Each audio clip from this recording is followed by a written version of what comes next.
સુરેશ પાનસુરિયા મારું નામ છે. સાવરકુંડલા ખાતે મારો દીકરો આ 2 દિવસ પહેલાં આવ્યો હતો. ઘરેથી રાતે 11 વાગે નીકળ્યો હતો ગુરુ આશ્રમે અને માતાજીને માટે પગે લાગવા જાવશે એવું કરીને.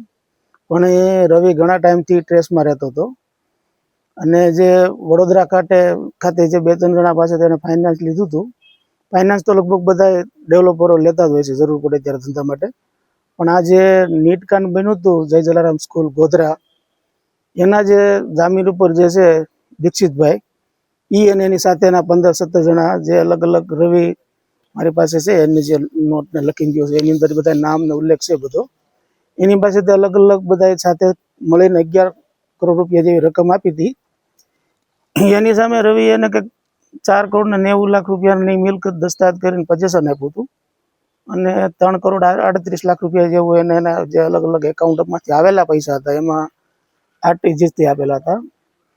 મને મારા દીકરાએ કાલે આવ્યો વડોદરા નાનો, એણે કીધું પપ્પા રવિભાઈ લગભગ 2-3 મહિના પહેલાં ગોધરા પણ ગયો હતો.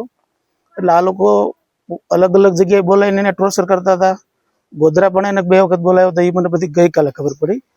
અને સાવરકુંડલા એલસીબી, અમરેલી જિલ્લાની એસપી સહિતની આખી ટીમ કામે લાગેલી છે અને મને વિશ્વાસ છે કે આ લોકો એકાદ દિવસમાં રવિને ગમે ત્યાંથી પહોંચશે.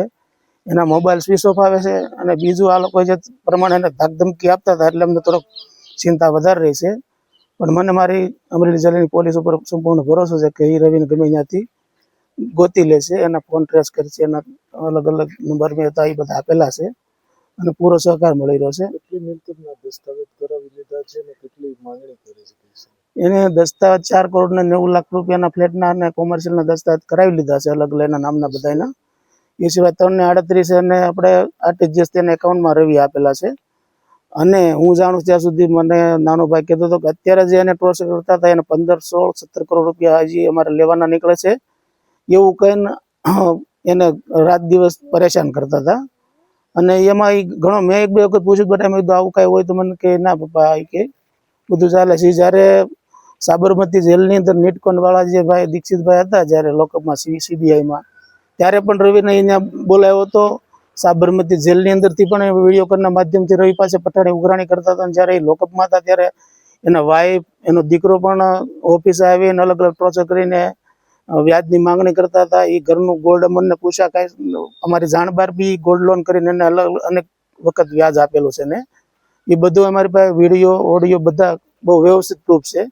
અને એ ઓડિયો બી મેં સાહેબને આજે સંભળાવ્યો હતો એસપી સાહેબને, ત્યારે એમને ખબર પડી કે ખરેખર આખી ઘટના ગંભીર છે અને વ્યાજનું જ છે. આ